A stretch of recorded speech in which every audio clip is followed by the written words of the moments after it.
Olá pessoal, bem-vindos a mais uma aula. Na aula de hoje vamos ver aqui a nossa barra de dados na nossa formatação condicional. Lembrando que vamos ver aqui, temos bastante valores e vamos saber aqui como utilizar essa barra de dados. Temos aqui, a barra de dados, aqui, adicione uma barra de dados colorida para representar o valor em uma célula. Quanto maior o valor, mais longa é a barra. Então, a regra já nos traz aqui uma informação muito útil, que ela é de simples utilização. Então, no caso, como aqui nós estamos trabalhando com a lógica, podemos utilizar aqui a barra de dados de maneiras diferentes, aqui de vários tipos diferentes. Podemos determinar apenas uma barra de dados para artes, apenas uma barra de dados aqui para ciência, ou apenas uma barra de dados para a nossa média. Podemos fazer aqui, utilizar essa barra de dados para vários tipos de critério. Vou selecionar aqui, primeiro aqui eu coloquei aqui para vocês, nota 1, aqui média 1, para vocês verem como é que funciona a barra de dados.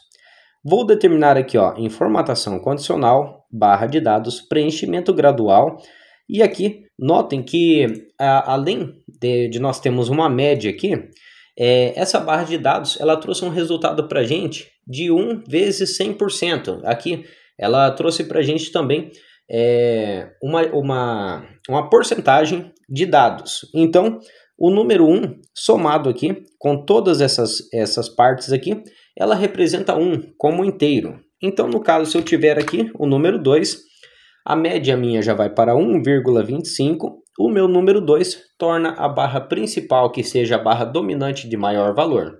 No caso, se no primeiro bimestre fosse a nota 3, aqui para mim, já mostrou para mim que a barra maior que eu tenho é no meu primeiro bimestre e a média já é a segunda barra, a terceira barra maior que eu já tenho aqui. No caso, se eu selecionar aqui, vamos colocar aqui, deixa eu dar um Ctrl Z para desfazer essa informação.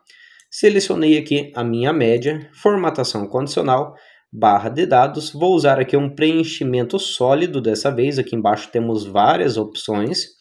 E aqui na minha média, notem que quanto maior a nota aqui do bimestre, maior é a barra. Já deu para entender um pouco como é que funciona a questão. Se eu colocar aqui um 10 para mudar a média, notem que a barra já aumentou.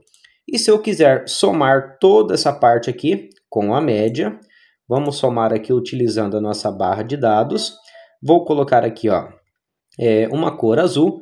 Ela vai determinar para mim qual é a maior nota que eu tenho aqui dentro. A minha barra mais longa aqui dentro desse boletim escolar, seria a minha nota 10. Se eu colocar aqui 9, por exemplo, aqui embaixo, notem que aqui agora já apareceu para mim que a minha segunda barra dentro desse quadrante de notas é onde eu tenho as médias 9. Eu tenho 10, 10 aqui, 9 e 9. Então, aqui no meu percentual de média que está separado dessa parte aqui, ela já atualiza para mim automaticamente. No caso, se eu colocar outro 10 aqui, a minha média já sobe para 5,5. E também eu já tenho aqui informações claras utilizando a barra de dados. É claro que a barra de dados já aprendemos a utilizar ela naquele sisteminha que criamos do projeto de controle de despesas mensais e anuais. É interessante que a barra de dados seja utilizada mais para valores e também para percentual de finanças, que é uma parte muito interessante. Mas aqui na aula só estou mostrando para vocês um pouco da funcionalidade dela, onde você pode não só somar aqui a divisão dessas médias utilizando uma barra, mas também pode calcular aqui, junto com essa formatação. Então, quando nós utilizamos aqui, vamos mudar aqui para outro 10, já subi aqui, automaticamente a barra de dados já tornou uma barra dominante e já tenho aqui o status de aprovado também. É uma parte muito interessante da nossa formatação. Ainda falta nós aprendermos um pouco sobre as escalas de cores e também aplicar aqui tudo no final que nós aprendemos na aula. Então, pessoal, espero que tenham gostado da aula. Na próxima aula, utilizaremos a escala de cores.